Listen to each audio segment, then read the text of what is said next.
का जन्म हुआ था और वो कैसे हस्तिनापुर आए थे, उनके जो पिता शांतनु कैसे उनको लेके आए थे गंगा से।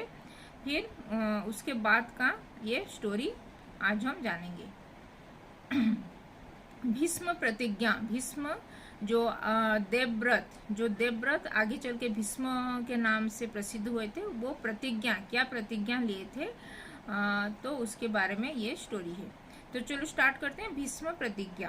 राजा शांतनु अपने तेजस्वी पुत्रों को पाकर खुशी खुशी नगर लौटे। जो गंगा जो देवव्रत को लेके गई थी और उनको ये वशिष्ठ ऋषि से वो उनका जो शिक्षा प्राप्त करने के बाद वो फिर गंगा शांतनु को ये उनका पुत्र को लौटा के फिर चली गई थी गंगा अपने स्थल में। और वो राजा शांतनु, हस्तिनापुर के सम्राट राजा शांतनु अपने पुत्र देवव्रत को लेके हस्तिनापुर चले आई थी। तो फिर राजा शांतनु अपने तेजस्वी पुत्रों को पाकर बहुत ही खुश हो गए थे, बहुत ही खुशी खुशी नगर लौटे, हस्तिनापुर में आ गए। फिर देवव्रत राजकुमार के पद को सुशोभित करने लगे। फिर देवव्रत, उनका तो कोई पुत्र नहीं था राजा शांतनु का, तो देवव्रत उनके जो राजकुमार के पद पर उनको सुशोभित मतलब उनको राजकुमार पद में उनको सुशोभित करने लगे थे वो।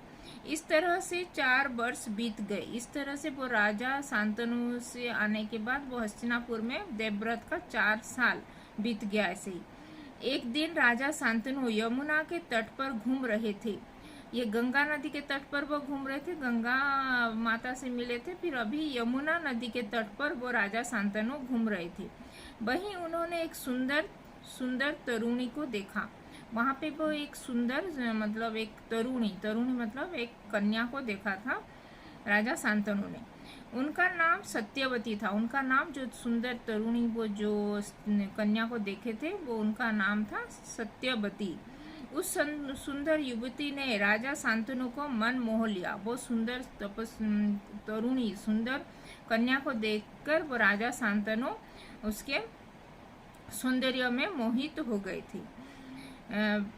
उन्होंने सत्यवती से प्रेम याचना की। फिर उन्होंने सत्यवती के पास जाके उनसे प्रेम याचना किए थे। सत्यवती ने बताया कि मेरे पिता मल्लाहों के सरदार है। वो सत्यवती वो जो सुंदर कन्या थी, जो सत्यवती उनका नाम था। जो सत्यवती ने वो राजा ये शांतनु से बोले कि मेरे पिताश्री ये मल्लाह मतलब जो ये नाव के नाविक होते हैं, नाव चलाते हैं नाविक, वो मछुआरे, वो उनका सरदार मतलब उनका जो लीडर होता है वो है बोल के। आप उनसे अनुमति ले लीजिए, फिर मैं आपसे विवाह करने को तैयार हूँ। फिर आप अगर मेरे पिताश्री से मेरे विवाह के लिए उनसे बात कीजिए, फिर अगर वो राजी होंगे तो मैं भी आपसे विवाह करने के लिए मैं तैयार हूँ बोल के वो कहने लगी सत्यवती ने। राजा शांतनु सत्यवती के पिता केवट के पास गए। फिर राजा शांतनु जो केवट थे, मल्लाहों का जो सरदार थे, केवट मतलब फिशरमैन, जो फिश पकड़ते थे, जो फिशरमैन होते, जो केवट के पास गए थे और राजा सत्यवती से विवाह की अपनी इच्छा व्यक्त की। वो बोले, वो जो मल्लाहों के सरदार थे, जो सत्यवती के पिता, तो उनके पास जाके वो सत्यवती से मैं विवाह करना चाहता हूँ बोल के उनसे अपना इच्छा व्यक्त किए थे। केवट राजा ने कहा कि आपको एक वचन देना होगा। फिर केवट राजा जो सत्यवती के पिता ने बोले कि आपको ये तो ठीक है, लेकिन आपको एक वचन मुझे देना होगा कि आपके बाद हस्तिनापुर का राजा सत्यवती का पुत्र ही होगा। मतलब आपके बाद, आप अभी राजा हैं और आपके बाद सत्यवती का पुत्र ही हस्तिनापुर का राजा होगा। आपका जो पुत्र देवव्रत है वो नहीं होके वो सत्यवती का पुत्र ही हस्तिनापुर का राजा होगा। अगर आप इसमें सहमति दे रहे मुझे, या तो मैं अपनी पुत्री से आपको विवाह करने की अनुमति दूंगा बोल के वो केवट, जो मल्लाहों के राजा सरदार थे, मल्लाहों के सरदार जो सत्यवती के पिता थे वो कहने लगे। केवटराज की यह शर्त राजा शांतनु को अच्छी नहीं लगी, क्योंकि वो देवव्रत उनके जो पुत्र थे, पहले से उनके पुत्र थे, तो उसके लिए वो ये ठीक नहीं लगा। ये सत्यवती का पुत्र ही हस्तिनापुर को राजा होगा बोल के जो सरदार का जो ये सरदार जो वचन देने के लिए बोला था, तो तभी वो ये इस बात पर वो संतुष्ट नहीं हुए थे और वो चले आए थे। निराश मन में वो अपने नगर लौट आए। फिर निराश होकर वो अपने हस्तिनापुर को लौट आए थे।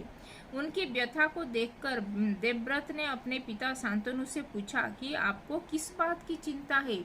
फिर देवव्रत अपने पिता का जो इस हालत में जो थोड़ा निराश हो रहे थे, दुखित मन में वो रहने लगे थे, तभी वो देवव्रत अपने पिता से पूछने लगे कि आपको क्या चिंता है पिताश्री बोल के वो पूछने लगे। राजा शांतनु से स्पष्ट जवाब न पाकर देवव्रत ने उनके सारथी जो रथ का सारथी से वो पूछने के लिए गए। उनके सारथी से राजा की उदासी का कारण वो पूछे। सारथी ने उस दिन राजा और केवटराज के बीच हुई बात को बताया। फिर वो जो सारथी जो राजा शांतनु के जो रथ के सारथी थे, वो जो केवटराज से जो उनका जो बातचीत हुआ था कि सत्यवती का पुत्र ही हस्तिनापुर का राजा होगा, जो इस बारे में जो सभी बातें वो सारथी ने देवव्रत को बताई। उसने पिता को मन की व्यथा को जानकर देवव्रत केवटराज के पास गए और बोले कि आप अपनी पुत्री का विवाह राजा शांतनु से कर दे। फिर वो पिता की ये व्यथा देखकर नहीं रह पाए और फिर वो जो केवटराज के पास गए वो देवव्रत, और आप में जो आपका जो ये वचन जो दिए थे कि आप जो वचन आप मेरे पिता के समक्ष जो बोले थे कि आप सत्यवती ये अपनी पुत्री जो सत्यवती का पुत्र ही हस्तिनापुर का राजा होगा जो बोल के जो आप ये वचन देने के लिए बोले थे, मैं उससे संतुष्ट हूँ। आप अपने पुत्री का विवाह मेरे पिता राजा शांतनु से कर दीजिए बोल के वो कहने लगे। केवटराज ने पुनः वही शर्त देवव्रत के सामने रखी। और केवटराज ने वही शर्त और एक बार देवव्रत के सामने वो बोले थे। देवव्रत ने केवटराज को बताया कि मैं वचन देता हूँ कि पिता के बाद सत्यवती का पुत्र ही राजा बनेगा। फिर देवव्रत ने वो केवटराज से बोले कि मैं वचन देता हूँ, मैं प्रॉमिस करता हूँ कि ये मेरे पिता के बाद राजा शांतनु के बाद सत्यवती का ही पुत्र ही ये राजा बनेगा बोल के मैं ये वचन देता हूँ बोल के वो कहने लगे। देवव्रत के इस वचन से केवटराज संतुष्ट नहीं हुए। देवव्रत के वचन से ये केवटराज संतुष्ट नहीं, क्योंकि अभी वो बालक है, तो ये ऐसे ही बोल दे रहे हैं बोल के वो सोच रहे थे, इसलिए वो संतुष्ट नहीं हुए थे। बोले, आर्यपुत्र मैं जानता हूँ कि आप अपने वचन पर अटल रहेंगे। फिर मैं जानता हूँ कि आप अपने राज परिवार से ये बिलोंग करते हैं, तो आप अपने वचन से अटल रहेंगे। लेकिन आपकी संतान से मैं वैसी आशा कैसे रख सकता हूँ। तो आपकी संतान जो होगा आगे चल के, जो आपका विवाह होगा, फिर आपका संतान होगा, तो वो संतान तो आपके बाद वो ही राजा बनेगा। इसीलिए मैं कैसे रख सकता हूँ कि वो तो विद्रोह करेंगे और ये जो सत्यवती का पुत्र को हरा के वो ही राजा बन जाएंगे।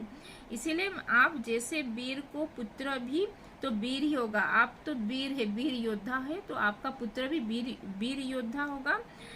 हो सकता है कि वो हमारे नाती से राज्य छीन ले। नाती मतलब जो केवटराज का, सत्यवती का पुत्र केवटराज का नाती बनेगा, तो मेरा नाती से भी वो हस्तिनापुर को छीन भी ले सकता है बोल के वो कहने लगे।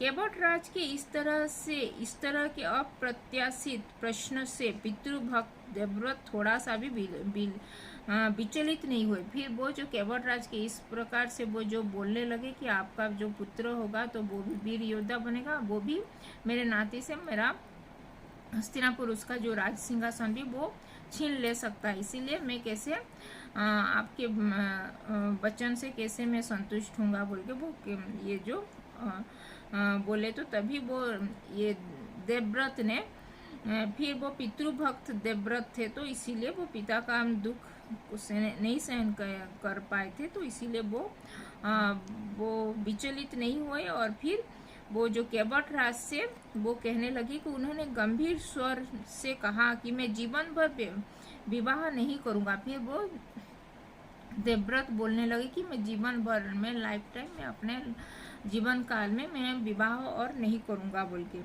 विवाह कभी नहीं करूँगा बोल के वो कहने लगा। आजन्म ब्रह्मचारी रहूँगा मैं, आजन्म मतलब मैं मेरा विवाह नहीं होगा तो मैं ब्रह्मचारी व्रत पालन करूँगा बोल के कहने लगे।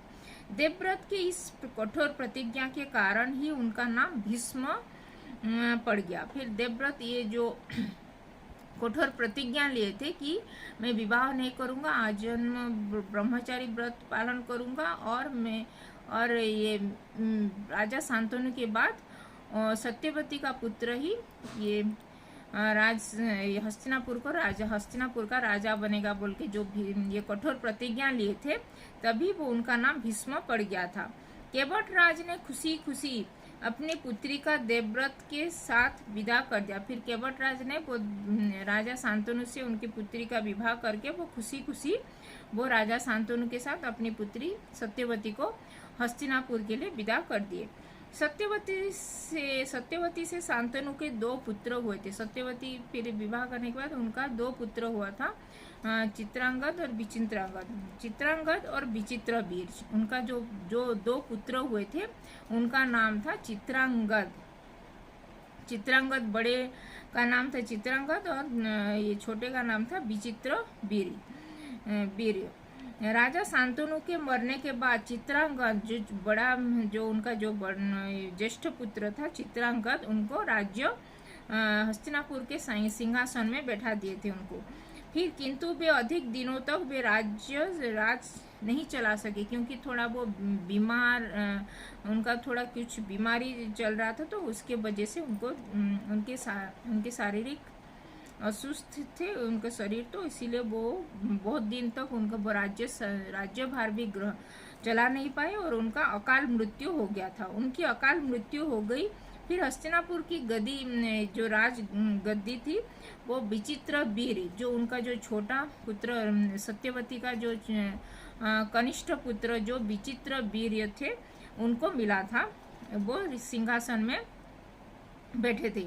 विचित्रवीर के 2 रानियां अंबिका और अंबालिका थी। वो विचित्रवीर का ये चित्रांगद का विवाह नहीं हुआ था और वो मर गए थे, जल्दी ही शीघ्र मर गए थे, तो उनका मृत्यु हुआ था। तो उनके बाद वो विचित्रवीर का को राज्य शासन करना पड़ा था। फिर उनको विवाह हुआ था अंबिका अंबालिका के साथ, और अंबिका ने धृतराष्ट्र को जन्म दिया था। फिर अंबिका ने धृतराष्ट्र को जन्म दिया था, फिर अंबालिका ने पांडु को जन्म दिया था।